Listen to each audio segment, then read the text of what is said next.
തെരുവുനായ വിഷയത്തിൽ നിർണായക ഉത്തരവുമായി സുപ്രീം കോടതി. മനുഷ്യജീവന് ഭീഷണിയാകുന്ന നായ്ക്കളെ കൊല്ലാമെന്ന് കോടതി. പൊതുയിടങ്ങളിൽ നിന്നും തെരുവുനായ്ക്കളെ നീക്കണമെന്നും നിർദ്ദേശം. സ്ഥിതി രൂക്ഷമാക്കിയത് സർക്കാരുകളുടെ നിഷ്ക്രിയത്വമെന്നും രൂക്ഷ വിമർശനം.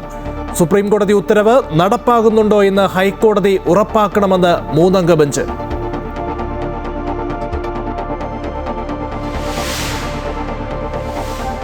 മന്ത്രിമാരുടെ വകുപ്പ് വിഭജനത്തിൽ വിജ്ഞാപനം വൈകുന്നു. ഫിഷറീസ് ലീഗിന് നൽകുന്നതിൽ കോൺഗ്രസിൽ എതിർപ്പ്. കൃഷി വകുപ്പിൽ നീരസവുമായി സിദ്ദിഖ്. ടേം വ്യവസ്ഥയിൽ അതൃപ്തി പരസ്യമാക്കി മാണി സി കാപ്പൻ. സംസ്ഥാനത്തെ ധനസ്ഥിതിയിൽ ധവളപത്രം ഇറക്കുന്നതിന് സമിതിയെ നിയോഗിച്ച് BD സർക്കാർ. 10 ദിവസത്തിനകം റിപ്പോർട്ട് സമർപ്പിക്കണം.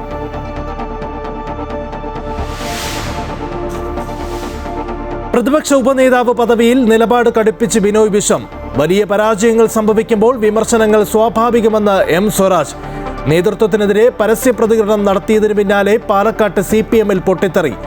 BD സർക്കാരിൻ്റേത് പ്രതീക്ഷ നൽകുന്ന തീരുമാനമെന്നും നന്ദിയെന്നും ആശാപ്രവർത്തകർ. മറ്റന്നാൾ വിക്ടറി ഡേ ആയി ആഘോഷിക്കും.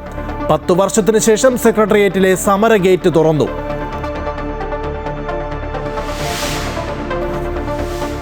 മോഡലിംഗിന്റെ മറവിൽ മനുഷ്യക്കടത്ത് നടത്തിയ കേസിൽ പരാതിക്കാരി നേരിട്ടത് കൊടും ക്രൂരത.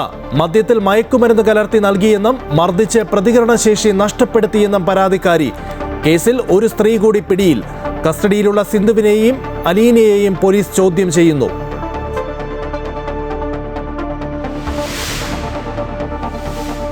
ഇന്ധനവിലയിൽ വീണ്ടും വർധനവ്. പെട്രോളിനും ഡീസലിനും 90 പൈസ വീതം കൂട്ടി.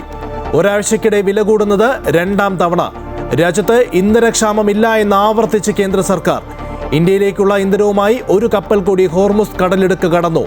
ഇറാനെ ആക്രമിക്കുമെന്ന പ്രഖ്യാപനം താൽക്കാലികമായി പിൻവലിച്ച അമേരിക്ക. നീക്കം ഗൾഫ് രാജ്യങ്ങളുടെ അഭ്യർത്ഥന മാനിച്ച്. ഫിഫ ലോകകപ്പിനുള്ള ബ്രസീൽ ടീമിൽ ഇടം നേടി നെയ്മർ. റോഡ്രിഗോ, മിലിറ്റാഡോ, എസ്തവാഡോ, പെട്രോ, സാന്റോസ് എന്നിവരെ ഒഴിവാക്കി. IPL-ൽ ഇന്ന് Rajasthan Royals Lucknow super giants പോരാട്ടം.